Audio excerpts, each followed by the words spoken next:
Bonjour mes chères vierges, je vous remercie de me retrouver dans le cadre de ce taroscope de septembre. Pas mal d'entre vous célébreront leur anniversaire au cours des prochaines semaines. Je vous souhaite le plus beau cycle qui soit. Je vous souhaite le plus d'épanouissement possible pour les 12 prochains mois.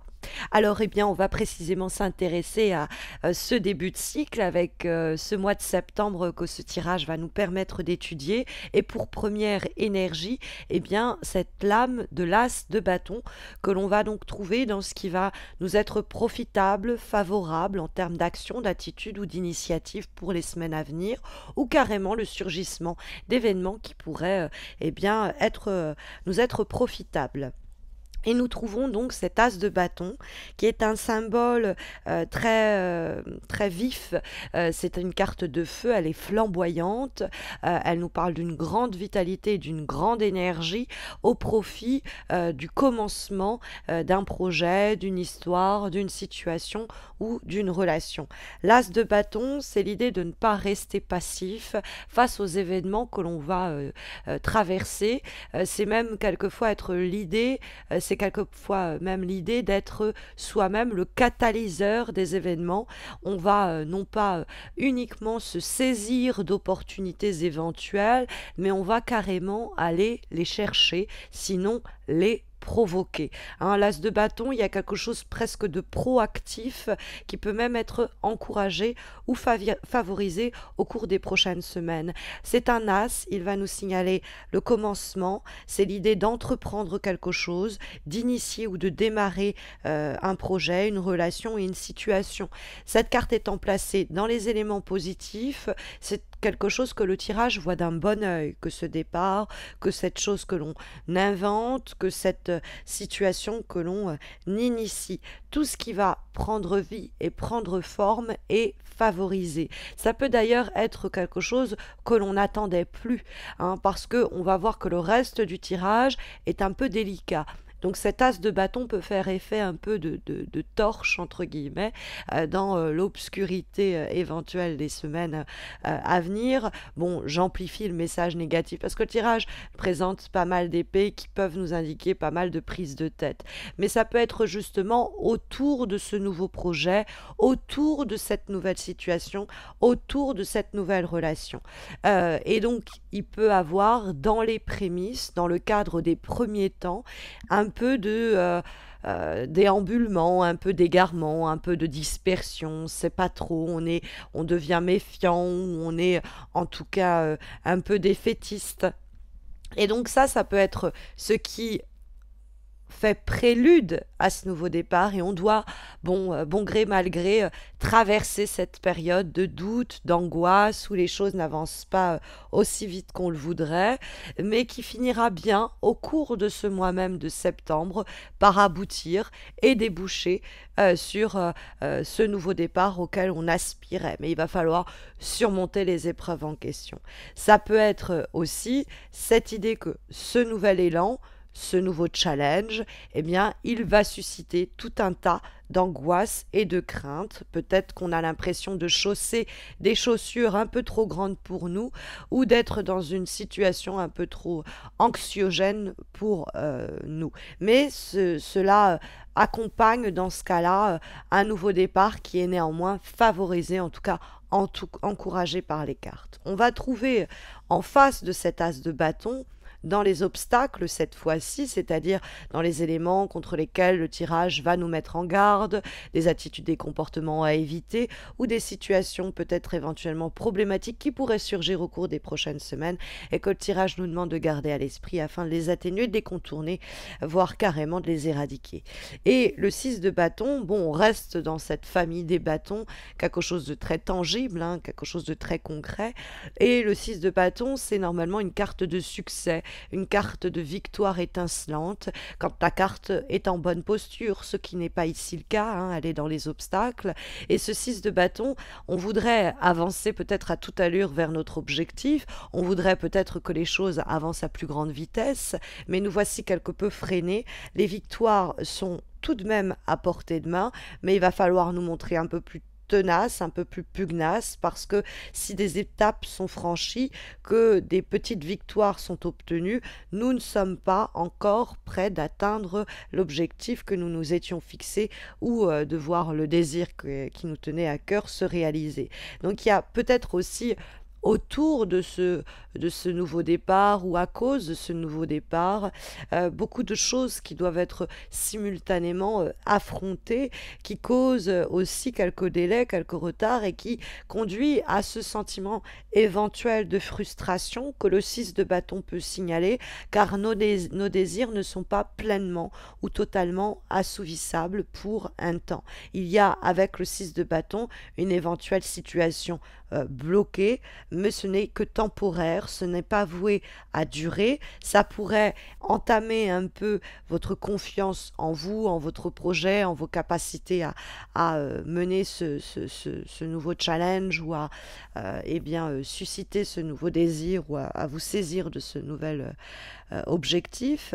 Et il y a un moment peut-être voilà l'idée de douter de soi, de douter de la situation parce que ce que l'on espérait voir se réaliser rapidement ne se produit pas, mais ce n'est qu'un temps de retard, car le 6 de bâton, même s'il est dans les obstacles, il n'est pas là pour nous parler d'une situation qui va s'étaler ou s'étirer. C'est vraiment des obstacles, c'est un peu comme une course à la haie. On en a raté quelques-unes et ça ralentit notre course finale. Mais on va tout de même passer la ligne d'arrivée. Alors il faut le signaler quelquefois, mes chères vierges, le 6 de bâton peut indiquer quelqu'un qui cause des difficultés, qui se met en travers de notre chemin. C'est éventuellement possible. Mais quand on voit la présence des épées en termes de vibration et de direction, on a plutôt tendance à se dire que le problème est plutôt en nous, hein, sur un plan notamment psychologique, puisque nous voyons ce 5 d'épée faire office donc de vibration pour les semaines à venir. Or, le 5 d'épée, ça nous ramène plutôt au psyché, à l'intellect, au mental. C'est vrai que ça a aussi trait à l'aspect de la communication, mais on y viendra dans un second temps. Le 5 d'épée, c'est le défaitisme. C'est le pessimisme. C'est celui qui ramasse les épées de ceux tombés au combat, de ses frères tombés au combat. C'est la défaite dont on accuse le coup. Et le 5 d'épée va effectivement nous parler quelquefois de tensions intérieures qui suscitent un sentiment d'impasse. Peut-être qu'il y a de vraies désillusions, quelque chose que l'on voulait, que l'on n'obtient pas, et qui suscite cette fameuse perte de confiance, et qui, cette perte de confiance génère ce pessimisme ambiant que le 5 d'épée va signaler. Et donc on se dit, pourquoi se battre? C'est inutile, c'est éventuellement perdu d'avance. Donc on se tire au fond soi-même une balle dans le pied parce que les changements auxquels on espérait ne se produisent pas rapidement. Mais ça fait partie du jeu. Il y a un temps de délai, on pourrait dire. Donc il y a des émotions négatives qui sont présentes dans le 5 d'épée où on se sent prêt à jeter l'éponge, et c'est vraiment pas une attitude à adopter parce qu'on pourrait passer à côté de ce nouveau départ, ou alors on pourrait peut-être annihiler, sinon réduire certains de nos possibles, un peu de notre potentialité à nous réaliser, à voir cette situation pleinement s'accomplir. Donc il ne faut pas se laisser aller à une vue pessimiste, fataliste de la situation. Ce défaitisme pourrait nous porter sinon préjudice, mais c'est vrai que les épées peuvent également traduire la communication et nous parler de disputes, de conflits, de discussions qui tournent un peu au vinaigre avec certaines personnes de notre environnement. Dans ce cas-là, il faut passer outre le regard de cette ou ces personnes-là, et même si les émotions qu'une conversation difficile nous a fait ressentir sont assez négatives, il faut faire entendre sa voix, et c'est ce que l'as de bâton peut aussi indiquer dans l'idée de s'imposer et de s'affirmer, hein, il faut le savoir. Donc même si on a conflit avec notre supérieur ou avec l'environnement quel qu'il soit, ne pas se laisser abattre, hein, ne pas rendre les armes ou ne pas se laisser être démoralisé par certaines conversations ou discussions, hein, où on essaye précisément de nous déstabiliser, de nous affaiblir de la sorte, hein, parce qu'on voit communiquer avec ce 5 d'épée la présence du 9 d'épée. On reste dans la famille des épées, donc vous voyez, il y a un dialogue bâton-bâton pour contre et épée-épée pour vibration et direction. Donc on a le conflit un peu mental et de l'action. Alors peut-être que le mental va être défaitiste, alors que dès qu'on va passer à l'action, on va obtenir des résultats. Donc on peut avoir une recommandation implicite pour les semaines à venir à ce sujet. Mais le 9 d'épée qui nous donne la direction pour ce mois de septembre nous parle d'une période où on s'angoisse. L'avenir nous stresse, est source d'anxiété. On a peur de l'avenir et de ce qui nous réserve. On se fait énormément de mourons. C'est l'idée de quelquefois ne pas trouver le sommeil tant on est en train de cogiter à une situation. Et en fait, c'est plus le mental qui nous déstabilise, cette inquiétude qui est quelquefois fondée, mais qui n'aide pas à résoudre quoi que ce soit, eh bien ça peut participer au ralentissement, notamment signifié par le 6 de bâton, parce que on se tire soi-même une balle dans le pied en se culpabilisant, en désespérant, on se sent piégé avec le 9 d'épée. Et quelquefois, on est nous-mêmes le geôlier, hein, on est nous-mêmes celui ou celle qui avons fermé cette prison à clé. Donc il est tout aussi aisé pour nous de ouvrir la clé et de sortir de là. Mais c'est souvent une situation avec le 9 d'épée qui arrive à son terme. Et comme on a le 9 qui nous parle de quelque chose qui se termine et qu'on a un As qui nous parle de quelque chose qui démarre, ça peut être les angoisses d'une page qui se tourne et de se dire bon bah la page blanche qui suit, elle me fait un peu peur. Or elle est déjà pratiquement remplie, cette première page blanche, quand on voit cet as de bâton surgir pour le mois en question.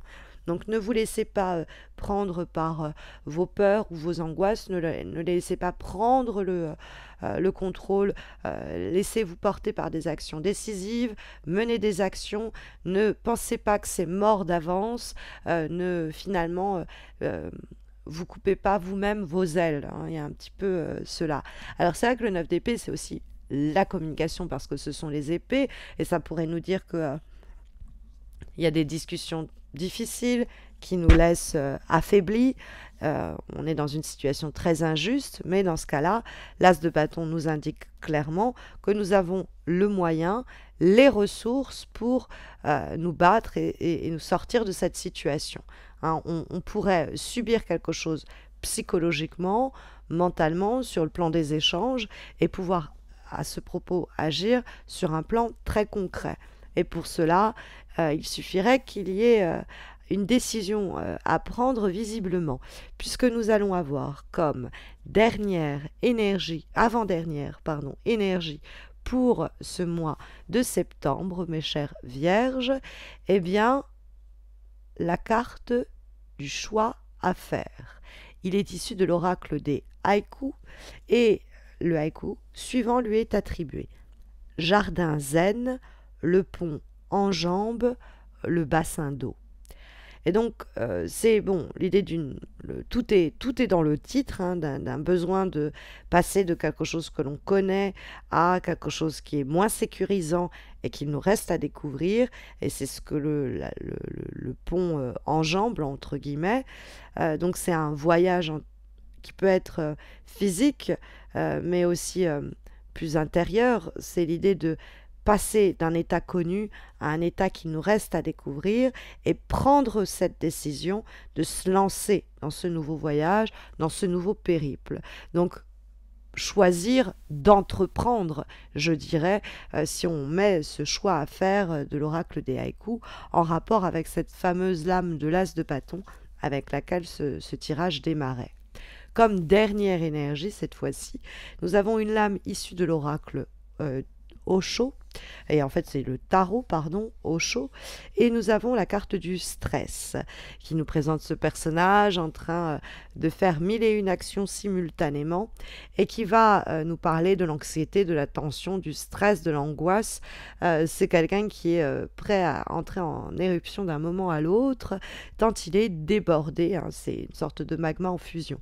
Et donc, cette carte-là va nous dire de faire attention de ne pas vouloir mener trop de choses de front, hein. On pourrait se retrouver un petit peu paralysé par l'amont de tâches qu'il nous reste à accomplir et se démoraliser soi-même. On revient aux 5 et 9 d'épée, donc faites attention à cela, parce que ces situations de stress peuvent aussi nous rendre très vulnérables à la moindre... euh, à la moindre, comment dire, au moindre affaiblissement du corps. Parce que quand on essaie de gérer mille et une choses en même temps, eh bien, le corps va nous envoyer des signaux d'alarme pour nous dire de nous laisser un peu de répit et de repos. Et si on l'écoute pas, ce corps, bah, on va attraper la grippe, on va avoir un mal de tête pas possible, on va se sentir nauséeux, on va avoir des symptômes un peu entre guillemets que le corps va nous envoyer pour nous forcer à nous reposer.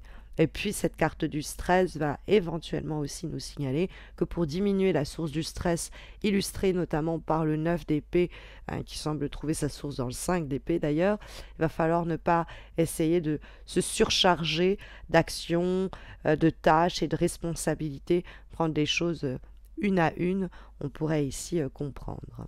Donc voilà en tout cas mes chères vierges, les énergies sondées par les lames de ce tirage pour vous guider au cours des prochaines semaines. Mais vous le savez, si vous avez besoin d'un tirage personnalisé, eh bien vous avez les concours que j'organise sur mes pages Instagram et Facebook qui vous permettent de remporter votre voyance gratuite. Ça se passe donc sur mes pages. Vous avez le lien de mes pages Insta et Facebook en descriptif de cette vidéo. N'hésitez pas à m'y retrouver. N'hésitez pas non plus à vous abonner à ma chaîne YouTube si vous ne l'avez pas encore fait, histoire de ne pas rater les prochains taroscopes et puis les concours que j'organise exclusivement et ponctuellement sur ma chaîne YouTube. Je vous souhaite à tous et à toutes de très belles semaines à venir, un très bon passage dans ce nouveau cycle pour vous et à très vite j'espère.